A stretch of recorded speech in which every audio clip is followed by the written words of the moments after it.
Hi, வணக்கம். எப்படி இருக்கீங்க எல்லாரும்?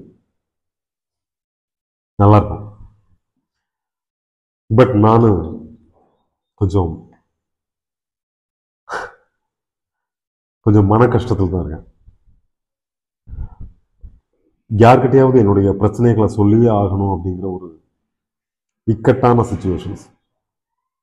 யார்கிட்டயாவது சொல்லியே ஆகணும், யார்கிட்டயாவது சொல்லியே ஆகணும், யார்கிட்டயாவது சொல்லி ஆகணும், யார்கிட்டயாவது சொல்லி ஆகணும்னு சொல்லிட்டு நம்மளுடைய பிரச்சனைகளை யார்கிட்டயோ போய் சொல்றோம். அது எதுல போய் முடியும்? யார்கிட்டயோ சொல்றதுனால அவங்க என்ன பண்ணுவாங்க? நமக்கு சில சஜஷன்ஸ் கொடுப்பாங்க. நீங்க இதை பண்ணுங்க, நீங்க இதை பண்ணாதீங்க, நீங்க அப்படி அவங்க சொன்னப்போ நீங்க இப்படி நீங்க சொல்லியிருக்கலாம். அதாவது நம்மளை ட்ரிகர் பண்ணி விடுவாங்க. ட்ரிகர் பண்ணி விடுறதுனால அவங்களுக்கு சின்ன ஒரு சந்தோஷம், நமக்கு நம்ம அனுபவிக்கிற வேதனையை விட மேலும் வேதனை இல்லையா? ஸோ நீங்க உங்களுடைய பிரச்சனைகளை யார்கிட்ட சொல்லணும் அப்படின்னு ஒரு ஒரு தீர்மானமான முடிவு எடுக்கணும். அதை சொல்ல வேண்டிய ஆள்கிட்ட தான் சொல்லணும். அந்த மாதிரி ஒரு ஆள் இல்லையா, நீங்க சொல்லவே சொல்லக்கூடாது யாருக்கிட்டையுமே. ஒரு விஷயத்த வெளியே சொல்லலாம் அப்படிங்கிற விஷயத்த சொல்லலாம், சொல்லவே கூடாதுங்கிற விஷயத்த யார்கிட்டயுமே சொல்லக்கூடாது. உங்களுடைய ரகசியத்தை நீங்க நாலு பேர்கிட்ட சொல்லணும்னு நினைச்சீங்கன்னா, ஏன் ஒருத்தங்க கிட்ட கூட சொல்லணும் அப்படின்னு நினைச்சீங்கன்னா, நான் உங்ககிட்ட கேட்கிற கேள்வி ஒன்னே ஒண்ணுதான். உங்களுடைய ரகசியத்தை உங்களாலேயே பாதுகாக்க முடியல அப்படின்னா அடுத்தவங்க கிட்ட சொல்லி அடுத்தவங்க பாதுகாப்பா வச்சுக்குவாங்களா? அவங்க அடுத்தவங்களுடைய நியூஸ் தானே, கண்டிப்பா போய் அது அடுத்தவங்க கிட்ட சொல்லுவாங்க. ஃபேக்ட் தானே? ஸோ என்ன அப்படின்னா, இப்ப ரீசன்ட்லி எனக்கும் எல்லாருக்குமே இருக்கிற மாதிரி நண்பர்கள் தாராளமாக உண்டு. அதுல நல்லவங்களும் உண்டு, கெட்டவங்களும் உண்டு, நல்லவங்களாக இருக்கிற கெட்டவங்களும் உண்டு. ஸோ நமக்கு அது ரொம்ப அலசி ஆராய வேண்டாம். சம்டைம்ஸ்ல எல்லாம் எனக்கு ஃப்ரெண்ட்ஸ் யார்கிட்ட கால் பண்ணி கேட்பாங்க, எப்படா இருக்க, என்ன பண்ற, வருமானத்துக்கு என்ன பண்ற, சினிமாவில் உனக்கு என்ன கிடைக்கும், என்ன சம்பளம் கிடைச்சது, என்ன கிடைக்குது, இப்போ என்ன, எல்லாமே கேட்பாங்க. சரி, நம்ம மேல அக்கறையா கேட்கறாங்க அப்படின்னு சொல்லிட்டு நான் சில விஷயங்களை சொல்லுவேன். அப்போ நமக்கு வந்துட்டு நம்மளே வந்துட்டு ஏகப்பட்ட பிரச்சனைகள்ல, கடன்ல, வட்டி கட்டணும், வீட்டு வாடகை கட்டணும், அது இதுன்னு சொல்லிட்டு 1008 பிரச்சனைகள்ல நம்ம இருப்போம். அவங்க என்ன நம்மளுடைய அடிப்படை தேவைகளுக்காக நம்ம ஓடிக்கிட்டு இருப்போம். சாப்பாட்டு தேவைகளுக்காகவும், தங்குற இடத்துக்கு வாடகை கொடுக்கறதுக்கான தேவைகளுக்காகவும் நம்ம ஓடிக்கிட்டு இருக்கோம்.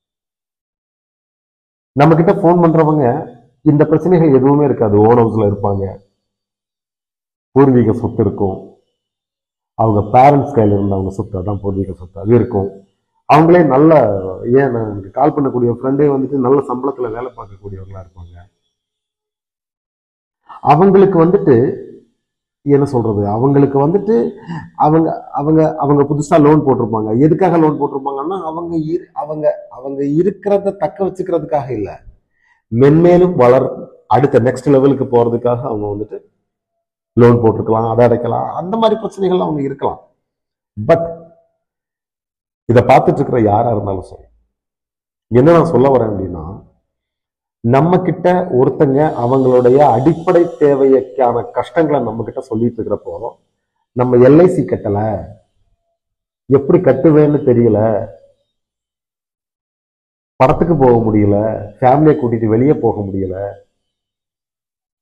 ஒய்ஃபுக்கு புடவை எடுத்து கொடுக்க முடியல, நகை வாங்கி கொடுக்க முடியல அப்படின்ற விஷயத்த தயவு செஞ்சு யாரும் சொல்லாதீங்க. அது ரொம்ப ரொம்ப ரொம்ப ரொம்ப தப்பான ஒரு விஷயம்.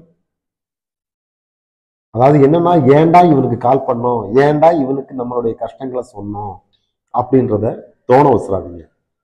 அது பயங்கரமான ஒரு தப்பான விஷயம். நிறைய பேர் பண்றாங்க அதை. இன்னும் அதனாலதான் சொல்றேன்,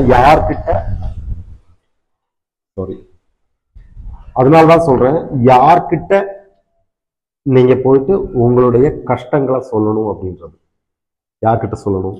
கஷ்டங்களை கஷ்டப்படுறவங்க கிட்ட சொல்லுங்க. உண்மையிலேயே யார் நமக்கு உதவி பண்ணுவாங்க அப்படின்னா கஷ்டப்படுறவன் தான் உதவி பண்ணுவான், இருக்கிறவன் உதவி பண்ண மாட்டான். நம்மளால முடியலையே கவலையாவது பண்ணுவாங்க, உண்மையா உண்மையா கவலைப்படுவாங்க, ஐயோ நம்மளால முடியலையே அப்படின்னு சொல்லிட்டு. ஸோ நீங்க யார்கிட்ட சொல்லணுன்றத தெளிவா யோசிச்சு உங்களுடைய சீக்கிரட்டா இருந்தாலும் சரி, உங்களுடைய கஷ்டங்களா இருந்தாலும் சரி ஷேர் பண்ணுங்க. மற்றபடி இந்த இப்ப எனக்கு நான் சொன்ன மாதிரி ஆளுங்கள் கிட்ட போயிட்டு நீங்க என்னுடைய கஷ்டத்தை நீங்க ஷேர் பண்றதை விட கால் பண்ணோடனே சூப்பரா இருக்கேன்டா, வேற லெவல்ல இருக்கேன்டா, நல்லா இருக்கேன் அப்படின்ட்டு சொல்லிட்டு போயிடணும். அவங்க நீங்க கஷ்டப்படுறீங்க அப்படின்றத கேட்கறதுக்காகத்தான் அவங்க காலே பண்றாங்க. நல்லா இருக்கீங்க அப்படின்னு தெரிஞ்சா அவங்க மனசு கஷ்டப்படும். ஸோ யார்கிட்ட ஒரு விஷயத்த சொல்லணுங்கிறதுல தெளிவா இருங்க. கண்டபடி நம்மளுடைய சீக்ரெட்ஸையா இருக்கட்டும், நம்மளுடைய கஷ்டங்களையா இருக்கட்டும் ஷேர் பண்ணவே பண்ணாதீங்க. நீங்க உங்களுடைய கஷ்டங்களை ஷேர் பண்றதுனால யாரும் உங்களுக்கு உதவ போறதே கிடையாது. புரியுதா? அதான் நான் சொல்ல வரேன். நான் அனுபவிச்சதுனால சொல்றேன். என்னுடைய அனுபவத்துல இருந்துதான் ஒவ்வொரு விஷயங்களையுமே நான் இங்க பதிவு பண்றேன். ஸோ தயவு செஞ்சு சூஸ் பண்ணிக்கோங்க. அதே மாதிரி உங்களுக்கான ஒரு வட்டாரத்தை எப்பவுமே கையில வச்சுக்கோங்க. நடிக்க வேண்டாம். உண்மையா இருந்து நல்ல 4 ஃப்ரெண்ட்ஸை சம்பாதிச்சுவீங்க. பண விஷயத்துல கரெக்டா இருங்க. உங்களுடைய ரியல் ஃப்ரெண்ட்ஸ், நல்ல ஃப்ரெண்ட்ஸ் கிட்ட வாங்குங்க, கொடுங்க. கொடுத்தாதான் மறுபடியும் வாங்க முடியும். இன்னொரு விஷயம், எதிர்பார்க்காமலேயே நமக்கு கொடுக்கக்கூடிய ஃப்ரெண்ட்ஸுங்கள் எனக்கு இருக்காங்க. திரும்ப உனக்கு கிடைக்கிறப்ப கொடுறா அப்படின்னு சொல்லிட்டு. ரீசன்ல எனக்கு அப்படி ஒரு ரீசனல் லேண்ட் வாங்கினேன் இத்தனை வயசுக்கு அப்புறமா. எனக்கு யாரும் சம்பாதிச்சு வைக்கல. என் பையன் என்ன மாதிரி ஆயிடக்கூடாதுன்றதுக்காக ரீசன்ட்லி ஒரு லேண்ட் வாங்கினேன். நான் சொல்றது பெரிய கதை. எனக்கு ஹெல்ப் பண்ணாங்க நிறைய பேர். நான் என்ன சொல்றேன்னா, நீங்க சூஸ் பண்ற ஃப்ரெண்ட்ஸ் யாரா இருந்தாலும், ஃப்ரெண்ட்ஸா இருக்கட்டும், ஃபேமிலியா இருக்கட்டும், யாராக வேணும்னாலும் இருக்கட்டும், எதை சொல்லணும், ஏன் சொல்லணும், இந்த 2 விஷயத்தையும் தெளிவா புரிஞ்சு வச்சுக்கிட்டு சொல்லணும். ஒருத்தங்க கிட்ட ஒரு விஷயத்த சொல்றதுனால உங்களுக்கு சொல்யூஷன் கிடைக்குதுன்னா அந்த ஆள் கிட்ட அதை சொல்லலாம். அதை விட்டுட்டு நம்ம மனசுல இருக்கிற பாரம் குறையணும், நம்மளோட பிரச்சனை நம்ம யார்கிட்டயாவது ஒருத்தங்க கிட்ட சொல்லிட்டோம்னா அப்படியே டோட்டலா அந்த பிரச்சனை சால்வ் அவுட் ஆயிடும் அப்படின்ற ஒரு மைண்ட் செட்ல நீங்க பேசுனீங்கன்னு வைங்க, அது அப்போதைக்கு வேணா சின்ன ஒரு ஆறுதல் தரலாம். ஆனா அது தானாவே இவர்கிட்ட சொன்னதுனாலயோ சொல்லாததுனாலயோ தானாவே உங்களுடைய கஷ்டங்கள் அது போயிடும், கன்ஃபார்ம்.